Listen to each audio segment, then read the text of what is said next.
제 교환 9페이지에 보시면은 지금 거기 넘버 4의 이 니콜라스 이 니콜라스 1세의 교회 사역에 대한 부분이 여기에 나와 있습니다.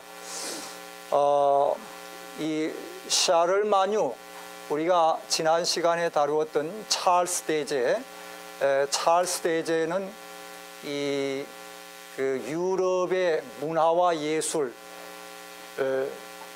그리고 학문을 아주 발전시킨 아주 훌륭한 위대한 인물로서 그렇게 기록이 되고 있습니다. 그래서 그가 AD 800년에 소위 신성 로마 제국의 황제로 등장을 하면서 교황으로부터 그렇게 추대를 받고 아주 성대한 이 대관식을 거행을 했죠. 이것이 AD 800년의 사건입니다. 그런데 이 샤를마뉴가 찰스 대제가 그가 결국 814년 AD 814년에 죽게 돼요. 그 이후에 등장했던 인물이 바로 니콜라스 1세인데 이 샤를마뉴의 죽음으로 인해 가지고 이 기독교회는 어떤 식으로 변화됐냐면 유럽권에서요 더더욱 교황권이 강화되어 나가는 그런 양상을 보였습니다. 그래서 여기에 보면은 교황청의 권위를 훨씬 더 주장하게 되고, 왜냐하면 그 샤를마뉴, 이 찰스 대제가 있을 때에는 이 어떤 면에서는 세속 권력과 이 종교 권력이 하나의 어떤 양축을 이루었는데, 샤를마뉴가 죽고 나니까 더 이 교황권이 강화되는 그런 측면으로 흘러간 거죠. 그래서 지금 여기에 보면은 이런 부분들이 지금 나온 겁니다. 이 교황청의 권위가 더욱 강화되고, 특별히 그 이후에 이제 등장하는 니콜라스 황제 재임기에는 심지어 허위 칙령까지 등장을 했다는, 이시도리안 칙령이라는 것은 뭐냐면, 이시도리안은 이 황제들이 교황들이 칙령을 내린 것들을 다 수집을 한 그 편집자의 이름이에요. 그래서 그 편집자의 이름을 붙여가지고 이시도리안 칙령집이라고 그랬는데, 실상은 허위 칙령집이죠. 교황들이 역대에 이러이러한 이 교회 내의 정치와 조직에 관해 가지고 여러 칙령들을 내렸다 하는 것을 일종의 허위 문서를 통해 가지고 이 문집을 만든 겁니다. 얼마만큼이나 우리가 이 역사에서 엿볼 수 있는 것은 그 당시에 교계가 타락했는지, 그리고 세속적 권력과 소위 말해서 한번 일종의 말하자면 대등한 위치에서 힘을 파워를 행사하려고 했던 그 당시에 이 종교계의 모습을 우리가 엿볼 수가 있는 것이죠. 그래서 여기에 보면 이 허위 칙령집에 나타나와 있는 이런 내용들, 이것이 어떤 방식으로 왜 이것이 등장하게 됐냐면은 그 이유 목적은 바로 거기에 있습니다. 더 교회를 하나로 묶어 가지고 이 교황 밑에 그 주교들을 하나의 권한의 확대 영역으로 삼은 것이죠. 그래서 종교 사면에 대한 면제라든지 감독들의 독립보장, 이런 것들은 우리가 어떤 세속 권력으로부터 우리가 일체의 타치를 받을 수가 없다는 것을 나타내기 위해서 이러한 허위 칙령집들이 이렇게 등장을 한 겁니다. 그러나 역사에 보면 결국 니콜라스 황제가 죽고 난 뒤에 교황제는 지금 여기에 나와 있는 대로 봉건제도의 무정부 상태로 들어가는 바로 중세 역사의 가장 어두운 시대로 접어드는 그런 시대를 맞이합니다. 찰스 대제가 죽고, 그 다음 니콜라스 1세가 죽으면서, 그 다음 이 중세 역사는 소위 말해서 일반 대중들은 하나님의 말씀에 대해서는 무지하고, 그 신앙은 미신적 신앙으로 흘러가고, 그리고 이 영적으로 어두운 그런 그 시대를 맞이하는 중세의 깊은 늪에 빠지는 모습을 우리가 여기서 보는 것이죠. 그래서 그 내용이 지금 제 9페이지에 나와 있습니다. 우리가 여기에서 지금 몇 가지 좀 다룰 부분이 있는데, 자, 이 800년경에 이 유럽의 교회가 이 성경에 나와 있는 중요한 교리적인 측면들에 대한 그들의 입장은 어떤 것인가 하는 것을 여기서 몇 가지 보게 돼요. 그게 뭔 내용이냐면은, 여기에 지금 신학 발전이라서 넘버 5에 그 2번에 보시면은 동정녀 마리아에 대한 교리가 등장하기 시작합니다. 물론 그 이전에도 한 뭐 500, 600년경에도 이 동정녀 마리아에 대한 그런 그 일종의 말하자면 교리화 작업이 시작이 됐어요. 그런데 비로소 여기에 와서 한 800년경에 다시 한번 마리아의 무흠 출산이라는 이 말이 무슨 뜻이냐 하면은 성모 마리아, 죄 없는 하나님의 아들 예수님을 출생한 그분은 당연히 어떻게 해요? 죄 없는 분이어야 한다 하는 말씀이에요. 순전히 논리적이죠. 죄 없는 분을 출생한 그 성모 마리아 역시 죄 없는 분이어야 한다 하는 그런 순전히 인위적인 논리를 가지고 이 교리를 끄집어낸 겁니다. 그래서 마리아의 무흠 교리를 여기에서 이미 그 시발점이라고 할 수 있어요. 이 한약 800년경 이미 그 전서부터 이 말이 이제 이런 교리들이 진행되어 오다가 벌써 이 내용 동정녀 마리아에 대한 교리가 여기에서 서서히 무르익어 가는 것을 우리가 엿볼 수가 있는 것이죠. 그래서 오늘날 여러분 보세요. 지금 로만 캐톨릭 교회는요, 동정녀 무흠 교리에다부터 더 나아가서 동정녀의 그 중보설, 하나님과 우리 사이에 중보의 위치에다가 올려놓고 더 나아가서 성모 마리아의 성천설까지 교리화 작업을 했습니다. 네. 이건 완전히 성경에서 벗어나 있는 거죠. 그래서 우리가 로만 캐톨릭과 화합할 수 없는 것들이 바로 이런 부분들입니다. 뭐 칭의의 부분은 또 말로 다 할 거 없고 우리는 오직 의인으로 말미암아 믿음으로 말미암아 의롭다 함을 받는다. 그러나 캐톨릭의 입장은 그게 아니죠. 믿음뿐만 아니라 플러스 행위, 하나님의 복음에다가 뭔가를 갖다가 애더한 거예요. 그러니까 지금 이런 교리들은 전혀 성경에 나왔지 않은 이런 내용들을 갖다가 교리화 작업을 한 것이죠. 여기에 그 남바서리에 보시면은 고초크라는 인물이 등장하는데 상당히 아주 흥미로운 인물이에요. 그의 그 예정론 교리를 들여다보면은 그의 이 예정론 교리가 어거스틴 그리고 앞으로 다가올 유명한 교역자였던 잔 칼빈의 그 예정론 교리에 맞닿아 있음을 보게 됩니다. 자, 우리는 이런 것들을 통해서 뭘 보냐면은 중세 시대가 완전히 캄캄한 암흑 천지였는가? 그렇지는 않아요.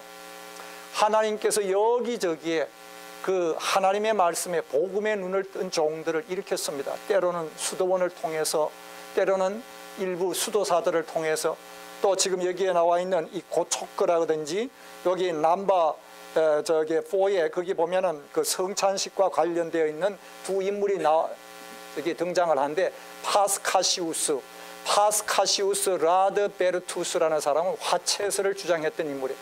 오늘날 로만 캐톨릭 교회의 교리, 이 성찬 미사에 대한 그 교리 의미가 화채설이거든요. 이 저 신부가 뭐요? 떡과 잔을 떼줄 때에, 떡을 떼줄 때 실제 예수님의 살과 피로 화한다 이거, 변한다 이거. 그러니까 이 사제의 권한이 대단한 겁니다. 사제의 손길을 통해서 떼어주는 떡과 이 잔은 그리스도의 실제 피와 살이 된다니까 회중들이 그 앞에 와서 뭐 하고요? 무릎 꿇고 받아 먹는 게 된 거예요. 그래서 우리가 보는 관점에서는 이 미사라는 것은 일종의 말하자면은 우상을 그 숭배하는 듯한 그런 예식을 취하고 있다. 왜? 그 앞에 가서 무릎을 꿇으니까. 정작 사제도 하나님 앞에서 뭐요? 한 인간에 불과한 거죠. 그의 손길을 통해서 무슨 장과 떡을 떼어줬다고 해서 그게 실제 예수님의 살과 피가 된다는 이 화채설입니다. 이게 이런 것은 성경에 전혀 맞지 않는 거예요. 그러니까 이 화채설을 여기에서 지금 누가 이 교리적인 내용을 또 끄집어냈냐면 파스카시우스라는 인물입니다. 그러나 라트람누스 같은 경우에는 성찬 예식이 우리에게 어떤 의미가 있는가? 그것은 바로 신앙을 통해서 영적으로 그리스도를 우리가 받아들이는 것이다. 잔 칼빈의 이 성찬에 대한 그의 입장은 영적 임재설이죠. 우리가 믿음으로 성찬 예식에 참여할 때 하나님의 성령께서 우리에게 임재해서 여전히 영적 지도자가 떼어주는 그 떡과 잔은 그저 작은 양의 포도주에 불과하고 작은 한 조각의 떡 조각에 불과하지만 여전히 물질이에요. 그러나 하나님의 성령께서 믿음으로 그 성찬에 참여하는 자에게 말로 다 할 수 없는 십자가의 은혜를 부어주신다는 사실, 바로 우리는 그런 믿음을 가지고 성찬 예식에 참여하는 것입니다. 그래서 장 칼빈이 주장한 것을 일가르쳐 성찬 예식의 그 입장은 영적 임재설이에요. 바로 이와 같은 그 입장을 취한 것이 바로 여기에 나와 있는 람누스라는 인물은 파스카시우스와 화채설을 주장하는 그의 입장과 전혀 반대되는 입장으로 우리는 신앙을 통해서 영적으로 그리스도를 받아들이는 것이다. 성찬 예식에 참여함으로 믿음으로 우리가 신앙을 통해서 영적으로 그리스도를 받아들이는 것이 이 성찬 예식이지, 뭐 실제 이게 신부가 사제가 떼어줄 때 그게 그리스도의 피로 변하고 뭐 살로 변하고, 우리는 그런 것을 우리가 성경에서 찾을 수가 없다. 이 양자의 입장을 우리는 여기에서 또 살펴보게 되는 겁니다. 앞전에 말씀드린 이 고초크도 역시 마찬가지로 그는 말하기를 일찍 어거스틴이 주장했던 바대로 하나님의 예정론, 하나님께서는 당신의 백성들을 일정한 숫자를 하나님이 정하셨고, 그리고 그들을 예정하시고 때가 되어서 하나님이 그들을 부르셔서 그들이 하나님의 구원의 은혜 가운데로 들어오게 되었다라고 주장했던 것이 바로 이 고초크의 예정론입니다. 상당히 어거스틴의 신학과 또 앞으로 다가올 그 개혁주의자였던 장 칼빈의 그 신학과 일맥상통하는 그런 그 신학을 우리가 엿볼 수가 있는 것이죠. 여기에서 특징적인 것이 뭐냐 하면은 이 고초크는요, 예지예정론을 부정을 했다 하는 말씀입니다. 예지예정이 아닌 전적인 하나님의 주권에 의한 선택, 아주 정통 기독교 신학의 그 예정론을 그가 주장을 했어요. 이 감리교회는 입장이 예정론을 얘기를 하는데 그것은 예지예정론이에요. 그 예지예정이라면 아무개가 이제 2000년대가 되면은 태어날 텐데, 그가 이제 나이가 좀 들어가지고 하나님 믿을 것을 아시고, 하나님이 미리 아시고, 예지입니다. 예지, 미리 아시고 하나님이 택하셨다. 성경이 말하는 예정론은 예지예정이 아닙니다.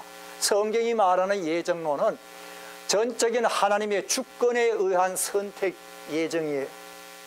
왜 그런가? 보세요.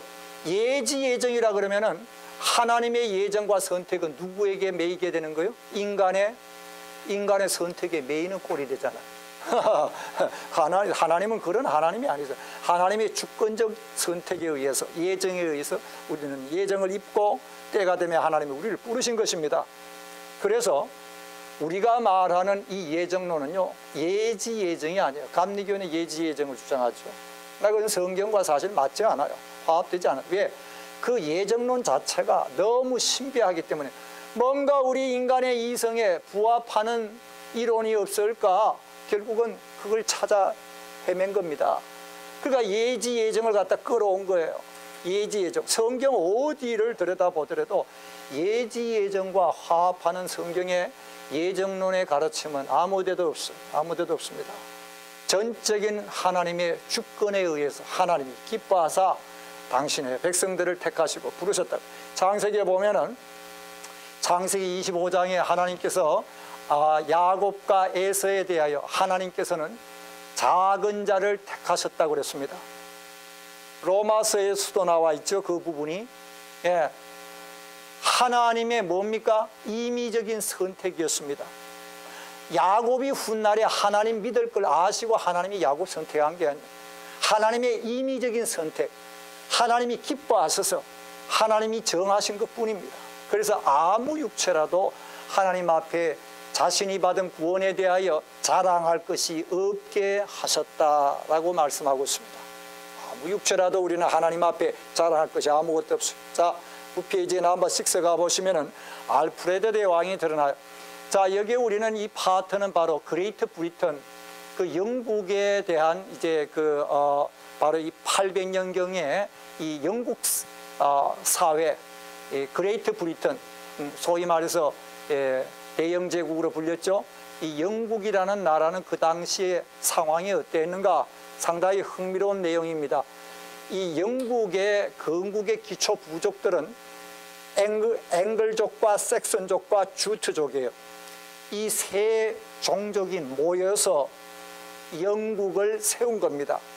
이게 역사의 이 영국 건국의 기초예요. 그런데 제가 여러분들에게 나누어준 그 맵의 지도에 보신 바대로 스칸디나비아 반도 그리고 덴마크, 이 북구라파의 바이킹족들이 영국을 침략하기 시작한 거예요. 지금 그 내용입니다. 스칸디나비아인들의 침략과 덴마크 바이킹족들의 침략이 787년에 그레이트 브리턴에 집중적으로 이 전쟁이 벌어진 거죠. 해안선을 중심으로 해가지고 배를 타고 들어온 겁니다. 바이킹, 소위 바이킹이라고 우리가 일종의 잘 아는데 해적이에요, 해적. 영국의 서부 섹슨, 노스 움블랜드 이 지역이 지명들입니다.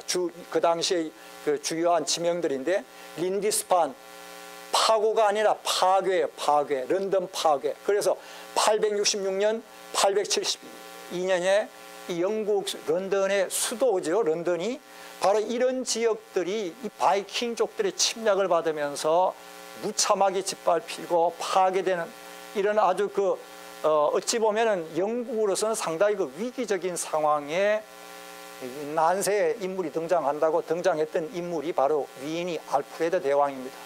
그래서 지금 영국 사람들은요, 역대에 등장했던 많은 왕들이 있지만 The Great 대왕이라는 호칭을 붙이는 왕은 이 알프레드 대왕밖에 뿐이에요. 왜 그러냐? 이 영국 역사에 위기에 이 나라를 건진 참 위대한 대왕이기 때문에, 그리고 그뿐만 아니라 이 알프레드 대왕은요, 그가 예술이라든지 학문과 문화 발전에 대영 제국의 예술, 학문, 문화 발전에 지대한 공헌을 한 인물로서 기록이 되고 있습니다. 유럽에는 찰스 대제가 있듯이 영국에는 누구가 있다고요? 알프레드 대왕이 있어요. 그래서 영국에 가서 관광을 해보시면 알프레드 대왕의 그 동상이 곳곳에 이렇게 서 있어요. 우리가 엿볼 수가 있습니다. 왜냐하면 그만큼 추앙받는 인물이니까. 근데 여기 지금 보면 제 교황 9페이지 맨 하단에 가보시면은 871년에 웨섹스 왕으로 처음에 한 지역의 왕으로 등장을 했습니다. 22살에 그가 왕이 됐는데 52살에 이제 사망하기까지 그는 대영 제국 전체를 한마디로 말해서 바이킹족들과 싸운 아주 위대한 왕으로 기록이 되고 있어요. 정치 군사적인 면에서 그리고 영적인 면에 그 다음 10페이지에 보면 문화적인 영적인 업적이 이렇게 쭉 기록이 되어 있습니다. 거기 한번 보실까요? 제 9페이지 맨 하단에 바이킹과의 싸움에서 어떻게 했다고요? 승리를 했습니다. 참 대단한 인물이요. 그리고 덴마크 왕 구드룬과 부족 24명에게 심지어 세례를 베풀기까지 했습니다. 자, 영국은 500년경에 이미 이 복음이 들어오면서 기독교의 복음이 영국 전역에 퍼지기 시작했습니다. 그래서 이미 기독교권의 신앙과 문화에 젖어 있는 이 영국이었어요. 그러니까 비록 침략자들에 대해서도 그들은 그 복음을 전파하는 데는 상당히 열정적이었던 것을 우리가 여기서 엿볼 수가 있어요. 그래서 덴마크 왕 뿐만 아니라 부족들에게 세례를 베풀고 요새를 구축하고 884년에 런던을 다시금 재건하는, 한때 파괴됐죠. 그 앞전에 872년에 런던이 파괴되는 그런 참 어려운 일들을 당했는데, 그가 884년 런던을 재건하고 그리고 수비대를 조직하면서 군함을 제작을 했습니다. 영국 해군의 아버지로 그래서 알려져 있어요. 상당히 아주 참 훌륭한 인물로서 그렇게 역사에 기록이 되고 있습니다. 제 교환 10페이지에 가보시면은 문화적인 영적인 업적이 또한 기록이 되어 있는데, 학문과 교육의 지능에 힘을 썼던 아주 훌륭한 인물이에요. 그래서 그 라틴어 저서들로 여러 책들을 이제 출간을 해서 번역을 하고 그리고 책들을 그가 출판하는 일에 상당히 힘썼습니다.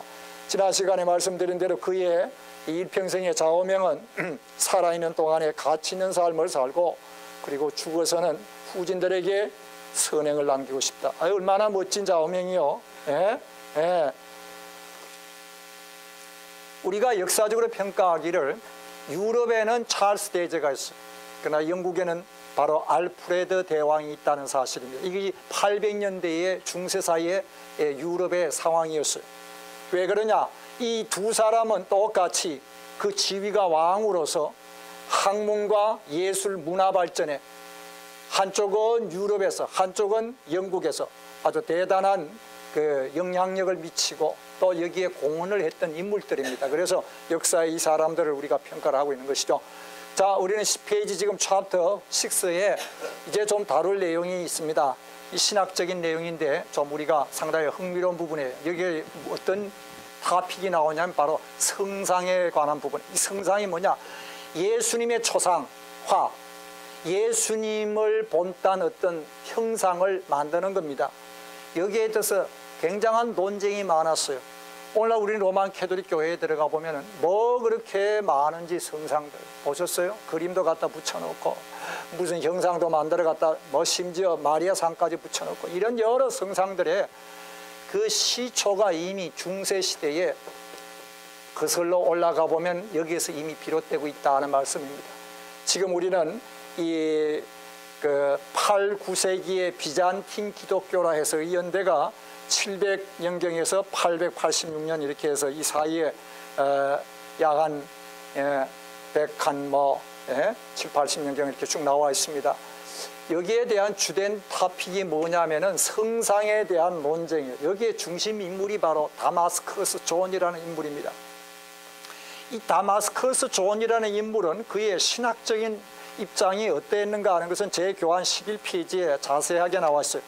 근데 그의 그 신학적인 견해들을 우리는 몇 가지, 한 5가지로 나눠보게 되는데 11페이지에 보면 다마스커스의 존 해가지고 기독론, 일론, 창조론, 성찬론, 마리아 영구 처녀성 주장 해가지고 5가지로 나와 있습니다. 마리아 무흥교리죠.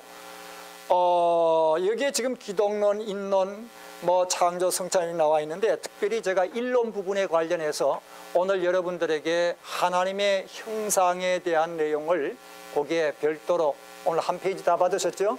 예, 이제 그건 좀 이따가 제가 설명을 좀 드릴게요. 왜냐면은 하나님의 형상이라는 이 토픽은 상당히 우리가 이렇게 뭐랄까 막연한 그죠? 우리 하나님 형상대로 우리가 지음받았어. 지음받았대. 성경이 말하기를. 그렇죠. 하나님의 형상대로 지음받았어요. 근데 그 하나님의 형상이 뭘 의미하느냐 이게.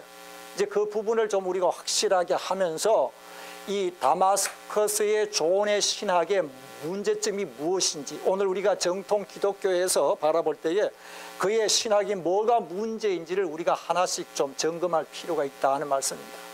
그래서 다른 부분 물론 뭐 창조론이라든지 성만찬 뭐 기독론에 대한 부분 잠깐 제가 설명을 좀 드리겠습니다만 특별히 그 일론 부분에 관련된 부분은 이 다마스커스 존은 그 11페이지에 보시면 일론에 대해 가지고 하나님의 형상은 사고의 능력과 의지의 자유로 구성이 된다 라는 인간의 인격에다가 초점을 맞췄어요. 그러나 성경이 우리에게 보여주는 바에 하나님의 형상이라는 그 의미 자체는 상당히 폭넓고 아주 중요한 의미를 지니고 있습니다. 그래서 제가 별도로 여러분들에게 한 페이지의 카피를 통해서 좀 이 부분을 확실하게 좀 정리를 하고 넘어갈 필요가 있겠다 해서 제가 나누어 드렸어요. 자, 일단은 우리가 10페이지로 다시 넘어와서 챕터 6에 보시면은 8, 9세기의 비잔틴 기독교라고 나와 있습니다. 자, 여기에 맨 처음에 등장하는 이 중요한 토픽이 뭐냐면은 성상에 관한 논쟁이에요. The Iconoclastic Controversy라고 해서 이 중세 교회사에서 아주 빼어놓을 수 없는 아주 중요한 이 신학적인 논쟁이 바로 이 성상에 관한 논쟁입니다. 자, 여기에 지금 보시면은 레오 3세에 의해서 이 성상에 관한 논쟁이 시작이 되는데 레오 3세는 황제입니다. 황제예요. 교황이 아니고, 교황이 아니고 황제인데 이 사람의 연대가 717년에서 741년 그러니까 그 황제 재임 기간을 말하겠죠. AD 717년에서 741년까지에 재임했던 황제입니다. 자, 그가 무슨 얘기를 했냐면은 725년에 레오 교황 황제 레오 3세가 무슨 얘기를 했냐면 칙령을 발표합니다. 성상을 사용하는 것을 금지한다. 황제. 왜 그러냐? 십계명에 보면은 내 앞에 다른 신 두지 말라, 아무 형상 만들지 말라 그랬죠. 하나님의 이름을 망령 때 일컫지 말라. 사계명은 뭡니까? 안식일을 기억하여 거룩히 지키라. 그 다음 내 부모를 공경하라. 살인하지 말라. 간음하지 말라. 도둑질하지 말라. 거짓 증거하지 말라. 내 이웃의 것을 탐내지 말라. 십계명장 나와 있어요. 이 두 번째 계명이 아무 형상이든지 만들지 말라라는 그 십계명의 말씀이 주어졌는데, 이 교회가 이런 성상, 예수님의 어떤 모습과 초상화를 걸어두고 이거를 숭배한다는 것은 합당한 신앙이 아니다. 그래서 칙령을 발표해서 여기 지금 본 대로 성상 사용을 금지를 내린 겁니다. 이게 원래 우리가 역사적으로 볼 때예요. 그전에 초대교회를 들어가 보게 되면은 초대교회 당시에는 교회의 그리고 예배의식에 성상이라는 게 일체 없었습니다. 여기 지금 교환에 본 대로 초대교회 모습의 예배는 어떠했다고요? 단순 소박했습니다. 이게 우리가 이거 깊이 생각할 너무 어찌 보면 오늘 한국교회가 교회당을 웅장하게 짓고 이 교회를 화려하게 치장하는 데다가 너무 많은 정력과 물질을 거기에다 쏟아붓고 있습니다. 과연 그것이 참 바람직한 것일까? 초대교회 예배 자체는요 상당히 소박했습니다.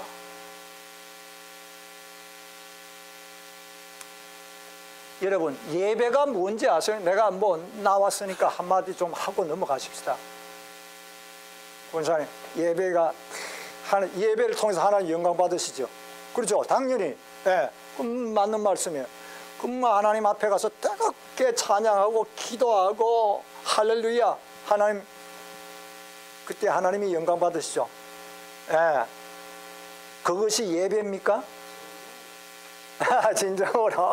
진정으로 한다는 거는 막 열성으로 그냥 열심으로 막 박수 치고 막 그냥 열정적으로. 오늘날에는 또 우리의 열정을 붙이기 위해서 그냥 이 악기까지 동원이 돼가지고 말이야. 그걸 갖다가 어찌 보면 자극을 하는 거예요. 여러분 예배를 제가 잠깐 정리를 해드리겠습니다. 예배라는 것은 창조주의 영광을 바라보는 피조물의 반응이 예배입니다. 창조주의 영광을 바라보는, 써놓으실까요? 창조주의 영광을 바라보는 피조물의 반응이 예배. 아니 목사님, 나는 교회 가가지고 찬양 뜨겁게 하고 기도하고 말씀 듣고 헌물 바치면 이게 예배인 줄 알았는데, 그렇죠. 그건 예배 행위예요. 예배 행위고 예배의 본질적 그 의미, 예배의 소위 말해서 definition, 정의. 오케이? 정의라는 것은 뭐냐? 예배라는 것은 창조주 하나님의 영광을 바라보는 피조물의 반응이 예배입니다. 잘 들으세요. 하나님은 이미 영화로우신 분이요.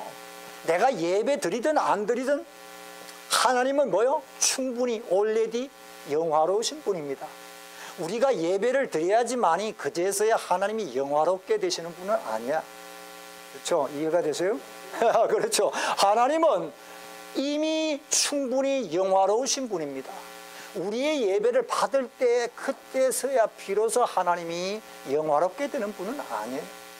하나님께서 우리 인간을 포함해서 모든 만물을 지으신 목적은 어디 있냐면 단 하나, 뭘 위하여? 당신의 영광을 위하여.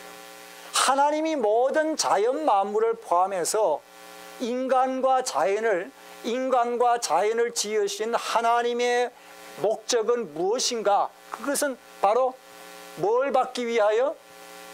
하나님의 영광, 하나님 영광, 하나님이 영광 받으시기 위해서 모든 것을 지으셨습니다. 그러면 인간이 자연히 하나님께 영광 돌리는 방식과 인간이 하나님께 영광 돌리는 방식은 분명히 달라요. 어떤 방식으로 자연은 하나님께 영광을 돌리는가? 시편 19편에 보면은 하늘이 하나님의 영광을 선포하고, 그래서 있는 그대로의 모습 자체가 하나님께 영광이에요. 자연은. 그랜드 캐니언 가보셨어요? 어때요? 기가 막히지. 뭐 기가 막히지. 난 이 미국 제가 와가지고 그냥 미국 온 보람을 그 그랜드 캐니언 앞에 가서 느꼈다고. 참 미국에 왔으니 이걸 봤지. 내가 세상에 한국에서 할 것 같은 뭐 그랜드 캐니언 이런 거 보기나 해. 참 웅장하고 자연에 스며 있는 하나님의 손자국입니다. 뭘까요? 하나님의 지혜, 하나님의 위대하심, 하나님의 능력, 하나님의 선하심, 이런 것들은 자연 전체를 통해서 하나님 앞에 드러나고 있어요. 뭐요? 자연은 있는 그대로 자체가 하나님께 영광이라는 것이죠. 이걸 우리는 리플렉션이라고. 반사라는 말씀이 반사. 반사요, 이게 반사. 있는 그대로 자체로서 있는 모습 자체가 하나님께 영광. 그러나 인간은 하나님께 어떤 방식으로 영광을 돌려드리는가? 인간은 예배를 통해서 하나님께 영광 돌려드리고 하나님을 영화롭게 하도록 우리가 지음을 받았습니다. 양자는 똑같이 뭐요? 하나님의 영광 위하여서 지음받은 존재. 그런데 앞전에 제가 말씀을 드린 대로 예배가 무슨 뜻인가? 예배라는 말은 창조주 하나님의 영광을 바라보는 피조물의 반응입니다. 그래서 그 하나님의 영광을 접한 사람들은 어김없이 예배의 자리로 나아가게 돼요. 하나님을 알지 못했을 때에는 십자가의 사랑이 뭔지 깨닫지 못했어요. 우리 이거 요한복음 1장 14절에 잠깐 보십시다. 요한복음 1장 14절 우리 잠깐 보시겠습니다. 요한복음 1장 14절. 네. 1장 14절. 예? 요한복음 1장 14절. 1장. 자, 요한복음 1장 14절. 아시죠? 예? 네, 오케이. 자, 말씀이 육신이 되어 가시며 우리가 그 영광을 보니 아버지의 독생자의 영광이 은혜와 진리가 충만하더라. 자, 여기에 보면은 하나님의 영광이 누구를 통하여 환하게 밝히 비치고 있습니까? 누구요? 말씀 대신 예수 그리스도. 예수님에게서 우리는 하나님의 영광을 바라보는 겁니다. 인간으로서 하나님의 영광을 경험할 자는 누구인가? 예수 그리스도를 아는 자요, 믿는 자고, 예수 그리스도를 어떻게 해요? 믿음으로 십자가의 놀라운 하나님의 사랑을 경험한 자들은 그 하나님의 영광에 이끌려서 예배의 자리로 나아갈 수 없는 거, 나아가지 않을 수가 없어요. 십자가상에 쏟아져 내려오는 하나님의 놀라운 그 사랑, 그 하나님의 사랑을 접한 자들마다 어떻게 합니까? 예배의 자리로 나가지 않을 수가 없는 거예요. 이미 하나님의 뭘 경험한 자요? 영광을 경험한 자요. 여러분, 우리가 예배의 자리로 나아간다는 것은 이미 하나님의 영광을 뭐요? 맛본 자들이라 하는 말씀입니다. 하나님의 영광을 맛본 자요. 뭐요? 놀라운 하나님의 사랑과 능력과 은혜와 그 십자가 속에 담겨진 깊은 지혜와 나를 향하신 하나님의 자비하심, 영광의 부분들입니다. 이런 것들을 경험한 자들은 주님 앞에 나가서 예배 드리지 않을 수가 없어. 그리고 예배 드릴 때에 기쁨이 있어 없어요? 기쁨이 있는 거예요. 하나님의 영광을 접한 자는 어김없이 예배 자리로 나아가게 되어 있습니다. 그래서 하나님 앞에 은혜 받은 자 골프채 메고 주일날 골프장으로 더 이상 갈 재미가 있을까 없을까? 재미가 없는 거예요. 낚시대 메고 가서 저 낚시터에 앉아가지고 이거 들이우고 척 앉아가지고 그 지구에서 못 견. 이제는 뭐예요?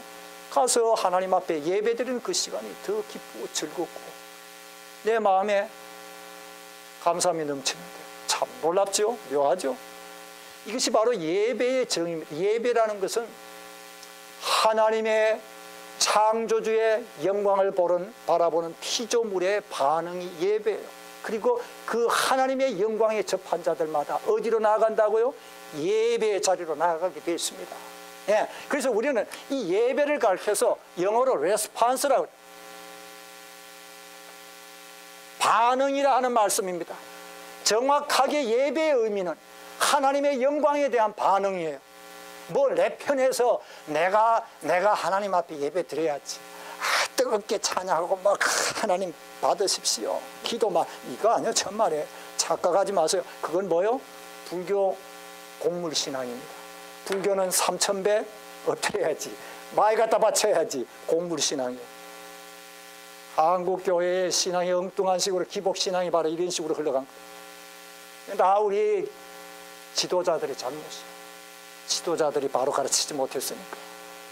우리는 이런 곡물신앙을 가지고, 곡물신앙 아세요? 갖다 바치고 3000배 하고 이거 다 불교적인 신앙입니다. 이렇게 함으로 하나님이 거제에서야 기뻐하시고 천만에.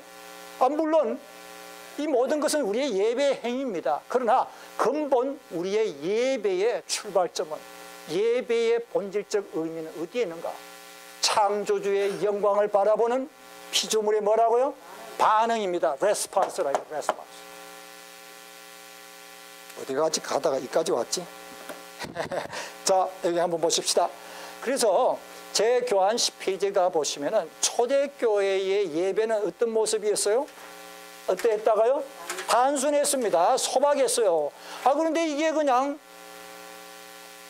기독교가 공인이 되고 난 뒤로부터는 이 교회가 점점 정부에서 교회를 지어주니까 교회가 웅장해지고 예배 의식에 여러 가지 의식적인 것들이 자꾸 가미되더니 무슨 이런 예배 복장도 다양하게 등장하고 이러면서 그 다음엔 어떻게 됐습니까? 설금설금 성상들이 등장하기 시작해요. 그게 이미 한 5세기경에 등장을 했어요. 한 5세기경부터. 예. 원래 초대교회 때는 이게 없었습니다. 무슨 성상이니 무슨 이런 거 없었어요. 근데 이게 한 5세기경에 접어들면서 서서히 교회 내에 성유물이 뭔지 아세요? 저게 순교자들이 죽으면서 남긴 유품들, 그거 누가 더 많이 끌어모으느냐? 그렇게 하면서 거기에 신비한 능력이 있다 이거예요. 신앙이 미신적 신앙으로 흘러간 겁니다. 자, 여기 한번 다 같이 보십시다.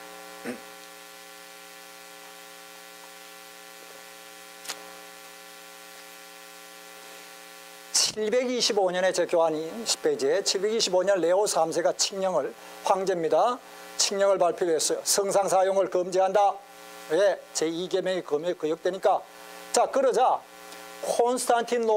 콘스탄티노플이 어딘지 아시죠? 제가 지도 가르쳐드렸죠? 지도에. 예, 알렉산드리아 말고 그 지도 다 기억나세요? 제가 지도 지도 제가 나누어 드린 그 지도에 있었는데 그 콘스탄티노플이 어딘지 그 지명을 좀 알고 계셔야 돼요. 여기 우리 지난번 제가 나누어 드린 그 지도에, 이 지도에 있습니다. 이게 다 보고 계세요? 예? 요거 이 지도에 콘스탄티노플이 있죠? 여기 보셨어요? 예, 좀 확인을 좀 하십시다. 이 콘스탄티노플이 도대체 어디쯤 있는 건지 감도 못 잡고 말이야. 이러면은 이거 지도 다 잊어보셨구나. 여기 있네. 이거 여기 콘스탄티노플에 써놨잖아요. 예, 바로 여기요. 대교가 예, 그렇죠. 이 콘스탄티노플, 그다음 로마, 알렉산드리아, 그다음 안디옥, 예루살렘, 이게 5 총대 주교가 머물던 곳입니다. 5. 그래서 이 콘스탄틴 대주교하고 로마의 교황하고 항상 다툼이 벌어진 거예요. 서로의 주도권을 싸워. 이게 중세 사이에 아주 수치스러운 교권 싸움입니다. 참 묘해요. 콘스탄티노플의 대주교하고 이게 나중에 동방교회, 서방교회가 갈라지는 동서교회 분리의 원인이 바로 거기에 있어요. 콘스탄티노플의 대주교하고 로마의 교황하고 싸움이 벌어진 거예요.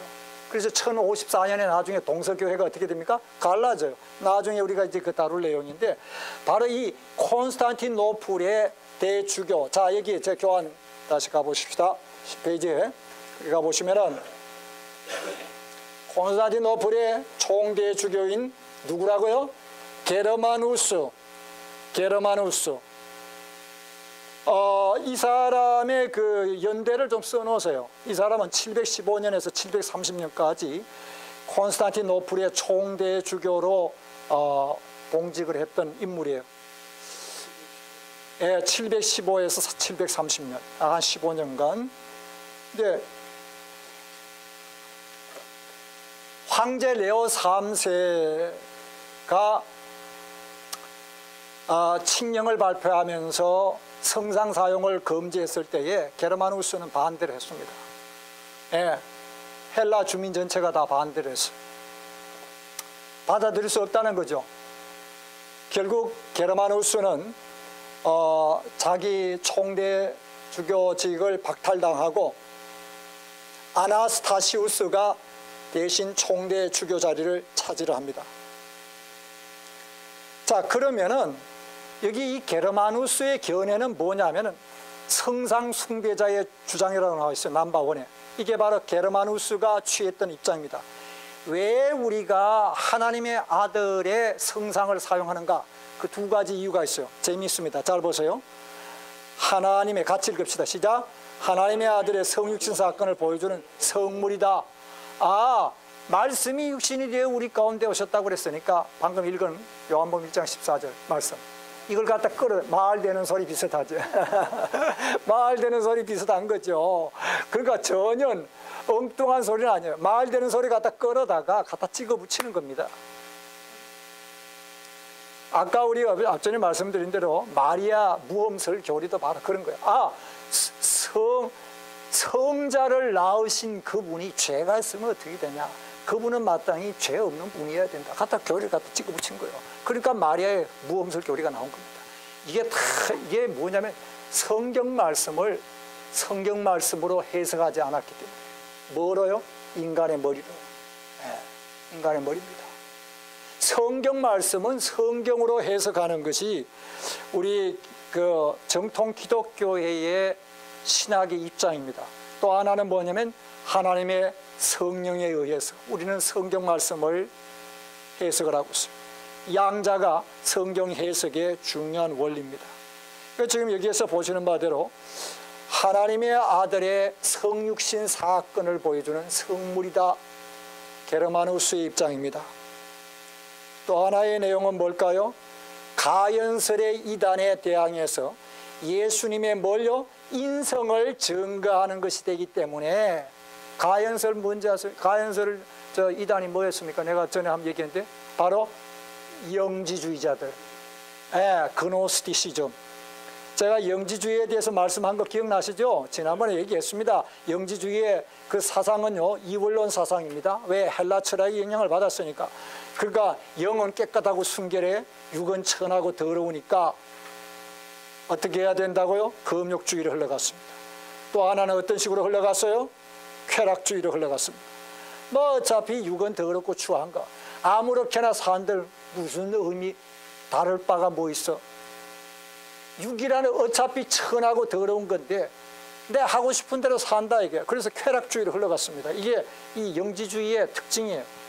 또 하나는 뭐냐면 금욕주의. 육은 이게 더럽고 천박하니까 쳐서 복종시켜야 된다. 그래서 금욕주의로 흘러갔어요. 이게 초대교회에 등장했던 이단입니다. 이 대표적인 특징 이단인데, 이 사도 바울과 사도 요한이 영지주의에 대해서 아주 신랄하게 비판하고 그리고 경계했던 내용들이 성경에 나와 있습니다. 그래서 식물을 폐하고 혼인을 금하라 할 것이나, 그 누구를 두고 한 얘기요? 영지주의자들 두고 한 얘기예요. 영지주의자들 입장에서는 인간이라는 것이 이 육체라는 더러운 감옥에 영혼이 갇혀 있다라고 생각하고 있는 거예요. 뭔지 아시겠어요?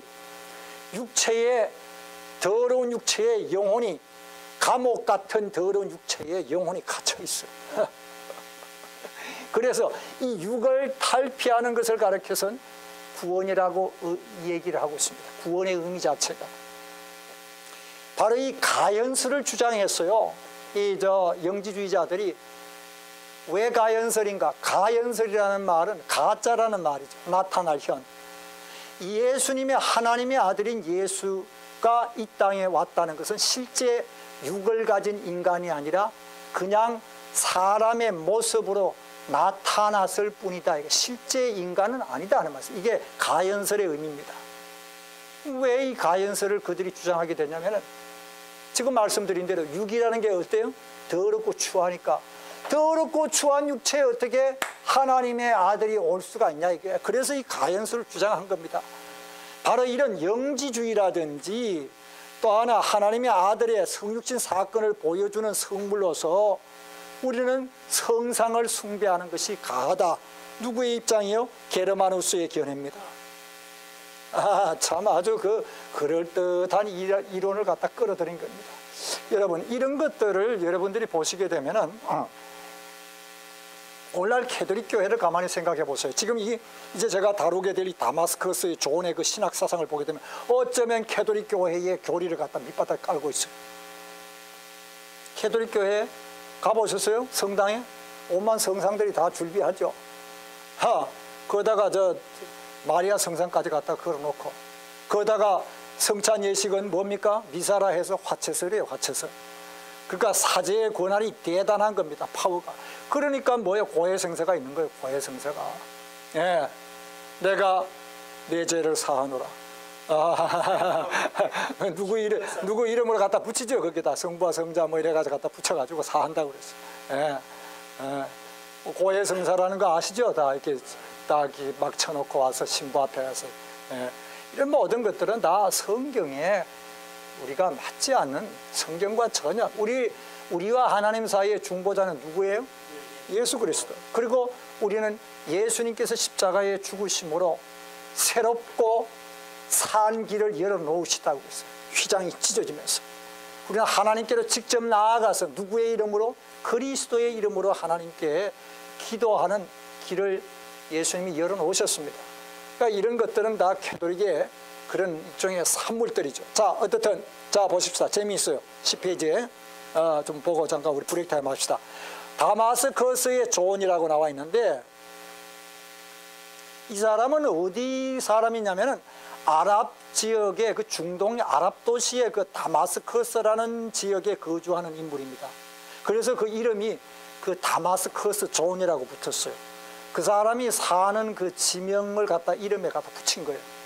그 다마스커스라는 것은 그 아랍 언어 지금으로 말하면은 중동 지역이 좀 되겠죠. 거기에 다마스커스로 이제 갖다가 붙여놓은 건데 예수 그리스도의, 잘 보세요. 예수 그리스도의 성육신 사건으로 이제는 더 이상 뭐라고요? 제2계명은 철폐되었다. 자, 보세요. 우리는 이 하나님에 대하여서 예배하는 자가, 하나님은 영이시니, 성경 분명히 얘기했어요. 요한복음 4장에. 하나님은 영이시니 예배하는 자가 신령과 진정으로 예배할지니라 그랬습니다. 요한복음 4장에 나와요. 그러면 우리의 예배는 어떤 예배여야 하는가? 첫 번째, 제가 예배의 본질을 말씀드려요. 예배, 창조주의 영광을 바라보는 피조물의 반응이 예배였다고 그랬습니다. 그리고 우리의 예배는 두 번째가 영적이어야 된다는 것이 요한복음 4장의 말씀입니다. 일찍 예수님께서 사마리아 여인에게 말씀하셨던 내용입니다. 하나님의 영이시니 예배하는 자가 신령과 진정으로. 자, 그게 무슨 말? 신령과 진정이 뭔 말이에요? 신령이라는 말이. 그게 캐피탈 영어로 스피릿입니까? 성령으로 그 말이에요? 아니요, 천만에. 그건 우리 사람의 영을 나타내는 스몰 레터 스피릿으로 되어 있습니다. 영적으로 그 말이요. 그 말은 뭐요? 하나님 앞에서의 예배가 육적인 예배가 아니라 영적인 예배여야 된다 하는 말씀. 그 말은 무슨 뜻이냐면 쉽게 얘기해가지고 몸뚱아리는 교회에 와 앉아있어. 근데 예배 시간에 생각은 어디에 가 있어? 사업장에 가 있어. 예배 마치고 지금 아무개 만나가지고 밥 먹고 차팅할 생각, 어디 여행 갈 생각, 무슨 비즈니스 하는 누구마 이걸로 꽉꽉꽉 차 있어. 이건 뭐 하는 거야? 몸은 교회에 와 있지. 예배당에 와 있어. 예배 자리에 와 있어. 그러나 뭐요? 그 사람 예배 드리고 안 드리고 있어? 예배 안 드리고 있어. 이겁니다. 당신의 마음이, 당신의 생각이 하나님을 향하여 있느냐 이거예요. 하나님께로 초점을 맞추고 있냐. 나는 이 예배 시간에 내 삶의 가장 최고의 가치를 하나님께 두고 있냐. 하나님을 가장 존귀한 분으로 여기면서 하나님 앞에 이 시간 이 자리에 와 앉아 있냐. 그렇지 않고 몸은 여기 와 있어. 그런데 생각과 마음은 어디에 가 있어? 콩밭에 가 있어. 사업장에 가 있고 뭐 애들 갖다가 뭐 그런 생각, 친구 만날 생각, 점심 먹고 어디 갈 생각, 이걸로 꽉 차 있어. 엉뚱한. 이건 뭐예요? 예배가 아니라는 얘기예요. 그래서 예배는 마땅히 뭐여야 한다고요? 영적이어야 된다. 그래서 그 영어 성경에 보면은 in spirit이라 해서 스몰 레터로 되어 있습니다. in capital 레스 스피릿 같으면 성령으로 그 말이 돼요. 영어 성경을 보시게 되면 성령으로는 항상 캐피탈 레터로 되어 있습니다. 우리 한국말 성경 번역이 돼 신령과 진정. 너무 아사모사해 그 말이. 신령이라는 말이 이게 뭐 옛날에 하도 뭐 목사님들 신령한 사람들 많다 그래가지고 말이야. 신령한 목사님들처럼 예배해야 되냐. 이게 그 말이 아니라 영적으로 영적 예배. 또 하나는 진정으로. 그것도 진정이라는 말이 뭐예요? 이 말도 좀 아주 좀 말이 캐치하기 어려워. 그 말의 뜻은 in truth, 진리로라는 뜻입니다. 그래서 영어 성경에 보면 in spirit and in truth 이렇게 나와 있습니다. 진리로. 그 진리는 무슨 말을 의미하냐? 하나님에 대한 지식을 가지고 그 말. 예배는 누구만 드릴 수 있어요? 하나님을 아는 자만이 드리는 거예요. 난 크리스찬들이 전도받아서 교회에 와 앉아 있지만 사실 그네들은 예배 드리는 게 아닙니다. 회중석에 많은 사람이 앉아 있지만 하나님을 아는 자만이 뭐 하는 거예요? 그 시간에 예배 드리는 자예요. 하나님에 대한 지식을 가지고 나의 예배 경배의 대상이 누군지를 알고 그 말이요. 예배를 뭐라고요? 드리라 하는 말씀. 이게 예배의 내용입니다. 그러니까 지금 여기에서 우리는 보는 바대로 다마스커스 조언의 경우에 예수 그리스도의 성육신 사건으로 제2계명은 철폐되었다. 이거는 자의적 해석입니다. 하나님은 그 어떠한 것으로도 하나님의 형상을 만드는 것을 일찍이 금했어요. 왜? 그것이 무엇으로 흐르기 때문에? 우상으로 빠져들기 때문에. 인간의 속성을 누구보다도 하나님은 잘 아세요. 그래서 여러분 그 법궤라는 거 그거 참 묘하죠? 그거 법궤가 말이죠. 지금까지 있으면 더 좋을 텐데 천만에. 그거 있으면 사람들이 그 앞에 가서 뭐 할까? 꾸벅꾸벅 절할 거 아니에요. 그거 섬길 거 아니에요. 마치 법궤가 신이냐. 하나님 그런 거 다 종적을 다 감추었습니다. 십자가, 예수님 매달렸던 십자가 다 감추셨어요. 다 종적을 다 감추었습니다. 예. 참 어찌 보면 이게 하나님의 섭리죠. 이런 부분들이 인간의 이 속성 자체가 우리가 이 타락해 있고 연약하기 때문에 우리는 자꾸만 눈에 보이는 가시적인 것들로 자꾸만 이렇게 의존하고 흘러가기 쉬워요. 그래서 하나님 이런 것들을 다 가려워 놓으시고 그리고 이 부분에 대해서도 예배에 대해서도 하나님 그 어떠한 형상도 하나님 허용치 않았습니다. 그래서 지금 잠깐 이거 보고 우리 브레이크 타임 하십시다. 자, 두 번째 성찬과 십자가는 자 이게 지금 뭐냐 다마스커스가 하는 얘기입니다. 성찬과 십자가는 뭐라고요? 상징으로 보존하는 반면에 성상 사용을 반대할 이유가 없다. 이 말은 뭐냐? 성찬과 십자가도 상징으로 사용하는데 왜 성상 사용이 불가능하냐? 바로 그 말이죠. 예수님 모습을 우리가 그림으로 그리고 성상 만들어가지고 그것도 사용한들 가하지 않느냐? 그 말이에요. 자, 계속 봅시다. 성상은 성경책과 같이 구속을 이루는 목적으로 바쳐진 뭐라고요? 어떤 것이라고요? 거룩한 것이다. 아니 세상에 갔다가 거룩한 것은 아무렇게나 그냥 인간이 만들어서 갖다가 쓰면 그게 다 거룩한 건가요? 구석의 목적이라고 갖다 붙이면서 성상에 대한 신자들의 흠모는, 잘 보세요. 같이 읽읍시다. 성상에 대한 신자들의 흠모는 성상 그 자체가 아니라 성상을 통해서 대표되는 원형이다. 흠모는 영예와 존경에 불과하며 예배는 아니다. 자, 이제 왜 이런 다마스커스가 이런 얘기를 하게 되냐? 이제 우리가 그 뒤편에 보면 그의 신학 사상이 5가지로 개진이 돼요. 이제 그 내용들을 제가 좀 하나씩 좀 설명을 좀 드릴 텐데, 잠깐 우리 브레이크 타임 하시고 우리가 이 내용들을 좀 살펴보도록 그렇게 하겠습니다. 자, 혹시 저 질문 있으시면 좀 질문하시고. 이제 마지막 파트를 한번 같이 보십시다. 이 신학적인 내용들이지만 우리가 중세교회사의 여러 가지 이런 다양한 그 견해들, 그리고 이미 이때 등장했던 이런 성상에 대한 이런 논쟁 같은 것들, 이런 것들 통해서 오늘 우리가 캐톨릭 교회를 이해를 할 수가 있습니다. 왜 이 캐톨릭 교회가 성상 문제, 화채설, 성모 마리아의 무혼교리, 이런 것들이 어떤 식으로 흘러왔고 발전돼 왔고 그 밑바닥에 깔고 있는 그 교리들은 배경이 무엇인가 하는 것을 우리가 이런 데서 엿볼 수가 있는 것이죠. 그래서 지금 제 교환 10페이지의 그 하단에 가보시면은요. 자, 그럼 이제 이렇게 그 중심에 성상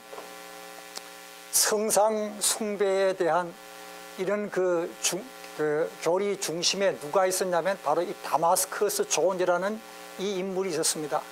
근데 여기에 대해서 서방교회 그럼 입장은 어땠는가?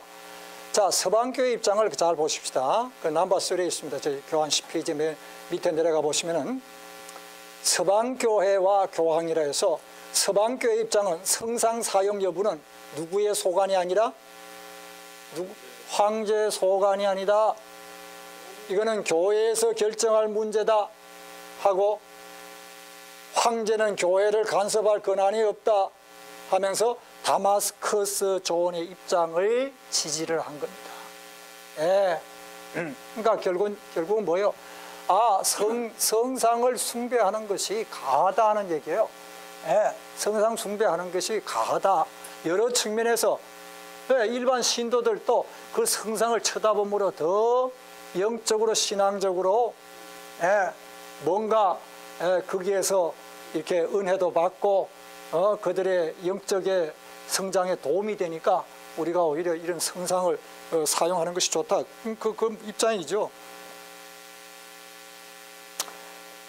지금 이 밑에 그 동방제국 내의 갈등이라는 이 내용들이 나와 있는데 참 복잡한 내용들입니다. 이게 뭐냐면은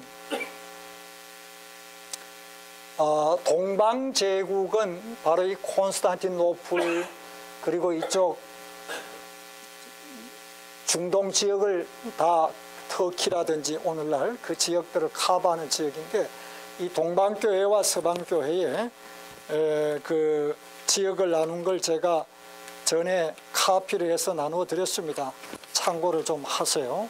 여기에 지금 보시면은 동서방교회 나와 있죠. The Greek Eastern이 나와 있고 여기 The Latin Western Church가 있습니다. 동서방교회 아시죠? 여기 대략 지역이 어느 정도인지 이 그림이요. 이게 이거 받으셨죠? 아유 내가 드렸는데 아니 그래요? 아니 내가 드렸는데 분명히 저기 안 받았어요? 맨 저쪽 내가 지금 본 거. 지도밖에 안 받았어요. 지도 석장. 그래? 내가 이게 드린 것 같은데 그 희한하네.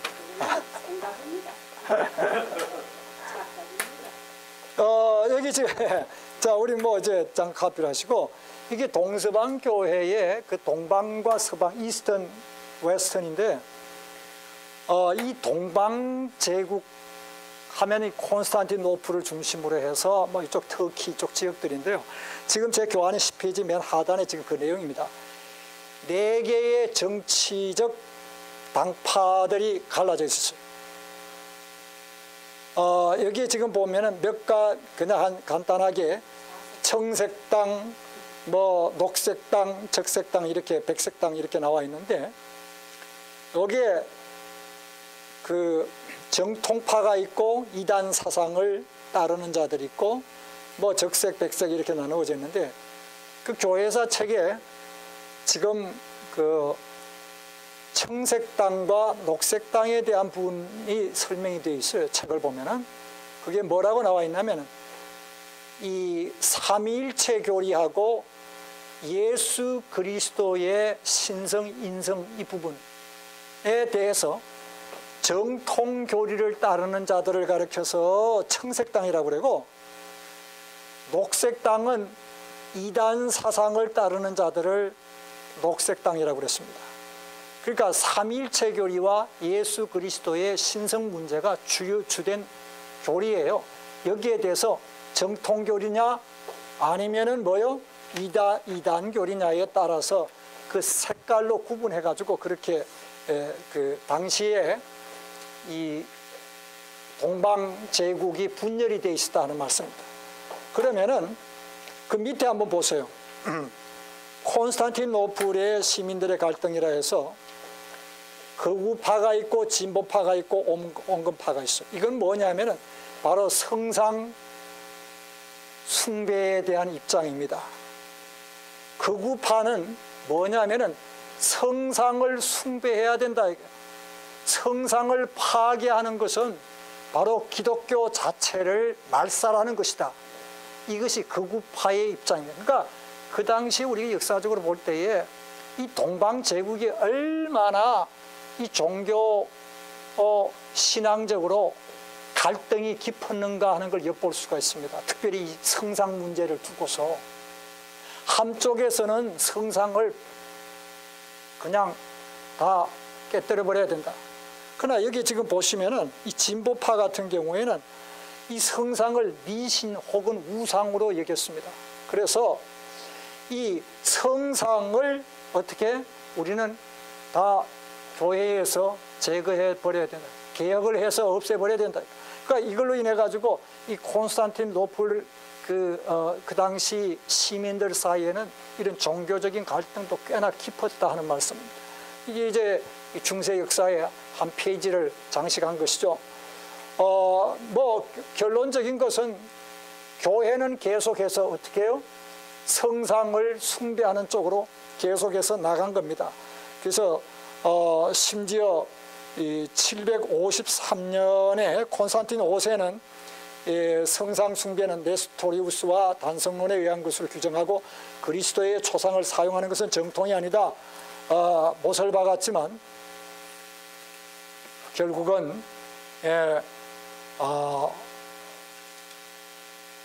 신성상 숭배하는 쪽으로 상당히 논쟁이 깊었습니다. 거기 11페이지 한번 가보세요. 이 아이린 여왕이 등장하는데 헬라 출신이에요. 그래서 이 여왕은 성상 숭배자로서의 또 한 차례 논란에 불을 붙였습니다. 그러나 결국 뭐 한 5년 뒤에 폐위되고 말았는데, 그 결론적인 파트는 제 11페이지 그 상단 파트에 나와 있어요. 그게 결론적인 내용인데 그거 한번 잠깐 같이 한번 보십시다. 예. 성상 폐지 논쟁이 계속되는 가운데 이 문제는 종교적인 문제가 아니라 신자들의 경건성이 요구되는 문제로 이렇게 사람들이 받아들여지기 시작했습니다. 한편으로는 정치적인 문제로 이 성상 문제가 발전이 되면서 니세 포르스 1세의 경우에는 신앙적인 신념보다는 성상 폐지 문제에 대해서 국가가 종교의 우위에 서기 위한 방편으로 논쟁을 불러일으키고 성상을 폐지하도록 그렇게 또 논쟁의 중심에 서기도 했죠. 그러니까 이게 뭐냐면 역사적으로 보면 성상 문제가 때로는 정치적으로, 때로는 신앙적인 종교적인 문제로 이슈가 한 번씩 이렇게 바뀌면서 역사의 많은 갈등과 분열을 야기한 것입니다. 때로는 정치적인 이슈로, 왜 황제와 이 교회와의 그런 분쟁의 한 이슈로서, 또 어떤 때에는 종교적인 이유로, 신앙적인 이유로 이건 우상 숭배에 해당하는 것이다. 그래서 성상 파괴 쪽으로 흘러가는 이런 내용들이 우리가 역사에서 찾아볼 수 있는 것이죠. 그런데 우리가 지금 제 교환 11페이지에 나와 있는 이 다마스커스의 그 존의 신학 사상을 통해서 이 다마스커스 존은요, 역사에 아주 기록되는 상당한 신학, 당대의 신학의 거장으로 알려진 인물입니다. 소위 말해서 신학의 거장이요. 그 당대에는 이 사람만큼이나 신학 지식이 풍부하고 신학적으로 아주 상당히 깊이가 있고, 말 그대로 당대 교회가 존경하던 인물입니다. 근데 과연 그가 가졌던 그 신학 사상이 성경적 신학적인 사상인가, 성경에 부합하는 내용인가 하는 것을 우리는 5가지 측면에서 우리가 엿볼 수가 있어요. 자, 맨 첫 번째 한번 보십시다. 맨 첫 번째, 다마스커스의 그의 신학 사상의 첫 번째 토픽이 기독론입니다. 예수님의 인성과 신성, 양성은 뭐라고요? 분리되어 있다 하는 말씀입니다. 그러면 성경이 말하는 것은 어떤 입장인가? 성경이 가르치는 예수 그리스도의 신성과 인성의 양성에 대한 가르침은 일찍이 451년 칼케돈 종교회의에서 확정지은 신조가 있습니다. 성경적 입장이에요. 다 펼치세요. 제가 나눠드린 거. 잊어먹지 않았죠? 이거 2페이지짜리 교회사의 교리 논쟁 기독론, 교회사의 기독론, 교회사의 교리 논쟁 기독론 토픽 가지고 계시죠? 그 2번째 페이지 넘어가 보시면은 칼케돈 회의라고 나와 있습니다. 넘버 8 있어 없어요? 넘버 8 8번. 자, 거기 한번 같이 보십시다. 넘버 8 우리 권사님 찾으셨어요? 거기 2번째 페이지예요. 2번째 페이지. 넘버 8번. 28페이지로 나와 있죠? 권사님 찾으셨어요? 예? 28. 네. 저 뒤에 좀 가시면은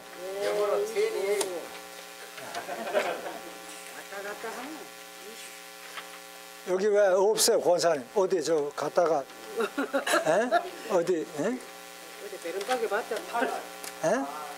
내가 찾을게. 아니, 권사님은 어디다가 있어요. 다른 우리 권사님은 어디 다른 데도 두셨어? 없어요. 아예 애초에 없어.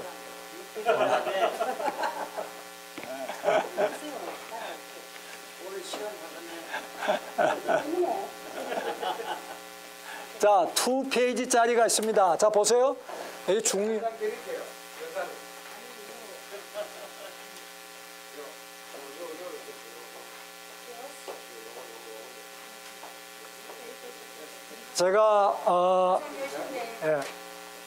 제가 여러분들에게 나누어 드린 이 2페이지 교회사의 교리 논쟁 기독론 토픽은요, 상당히 중요한 자료입니다. 여러분, 이런 내용들은 정말 책의 여러 한 40-50페이지를 간략하게 정리한 거예요.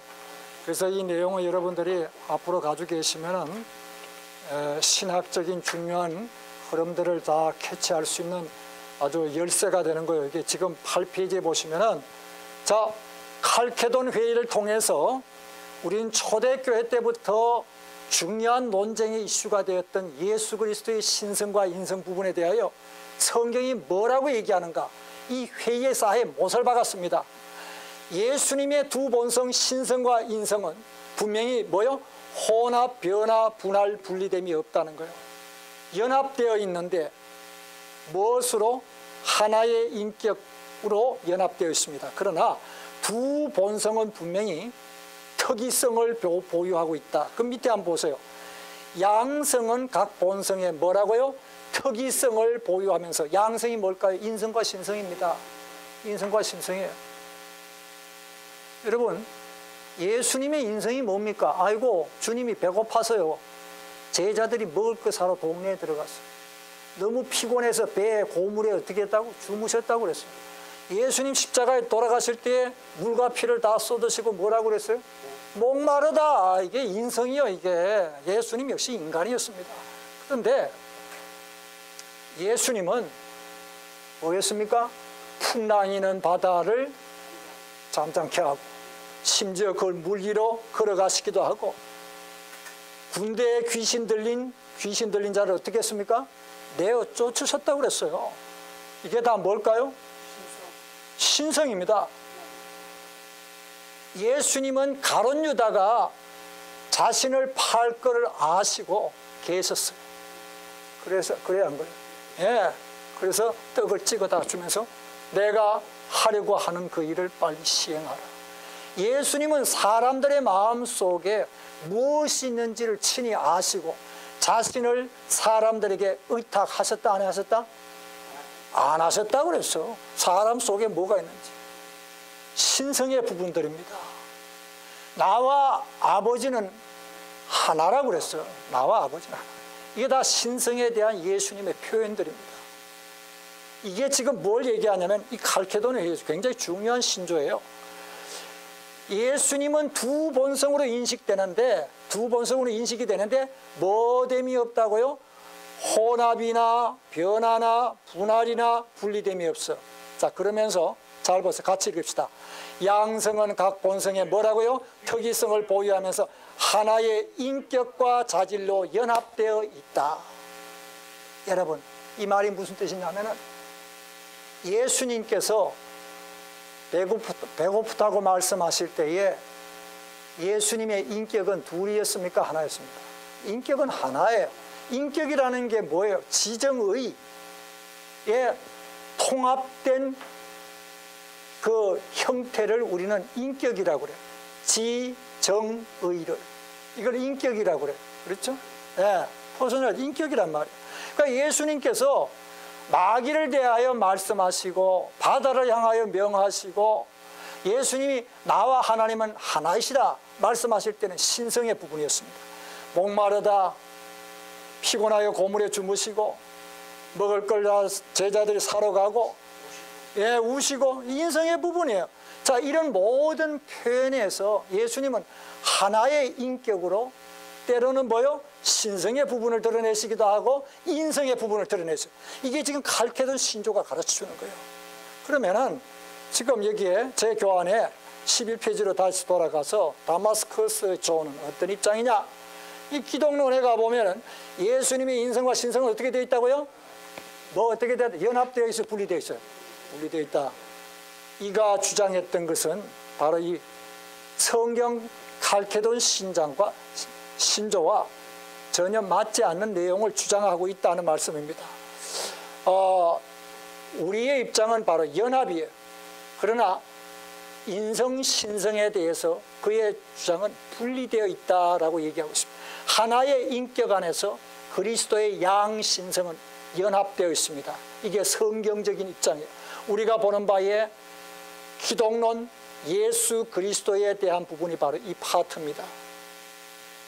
두 번째, 창조론에 대한 걸 먼저 잠깐 하고, 왜냐하면 이 일론 파트는 좀 시간이 필요해요. 아마 제가 다음 시간에 좀 다루어야 되겠어요. 별도의 카피 오늘 드렸죠? 예, 요거는 제가 다음 시간에 드리고, 이 창조론에 대한 부분은 제가 오늘 말씀 마저 드리고 오늘 좀 마치도록 하겠습니다. 자, 여기 넘버 3 한번 잠가 보십시다. 하나님은, 이게 지금 다마스커스 존의 입장이에요. 하나님은 선하심으로 우주 만물을 창조하셨는데 인간은 선악과 나무에 대한 금지 명령을 받았다. 그 이유는 존은 말하기를 불완전한 존재를 위하여 지식은 유익되지 못하기 때문에. 하나님은 본래 남성만을 창조하였고 여성은 타락을 예견하시고 서로를 위해 창조하셨다. 성관계를 죄악으로 봤습니다. 자, 제가 여기에서 한 가지 말씀드리고 오늘 아마 강의를 마쳐야 될 것 같아요. 지금 창세기 2장 3장으로 들어와서 제가 여러분들에게 선악과와 관련해서 여기 지금 이 창조론에 관련된 내용입니다. 여러분에게 질문 하나 던질게요. 하나님이 왜 선악과 왜 만드셨어요? 권사님 왜 만드셨어요? 선악과. 아이고 그걸 뭐 괜히 만들어가지고 말이요. 사람 넘어지게 만들었네. 아이고 참 그거 만들지 않았더라면 일 없었을 텐데. 그거 괜히 만들어가지고 그냥 괜히 죄짓게 만들고 말이야. 없으면 됐을 텐데. 이게 낭크리스찬들의 질문입니다. 여러분 뭐라고 대답하시겠어요? 우리가 주일학교 아이들 성경교사가 돼서 성경 말씀 가르칠 때 중고등부 아이들 당장 이런 질문 던집니다.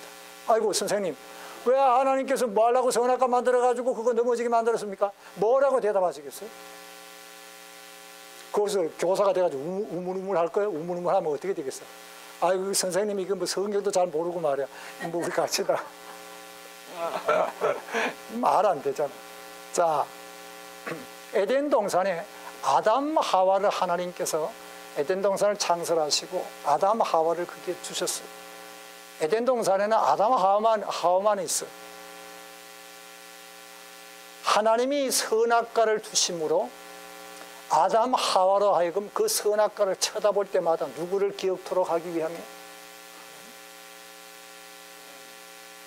내가 이 아담 하와가 이 에덴 동산에 있는데 우리가 킹이 아니라 우리 위에 누가 계신다고요? 하나님이 계시다는 사실을 기억토록 하기 위함입니다. 그 선악과 주신 첫 번째 목적.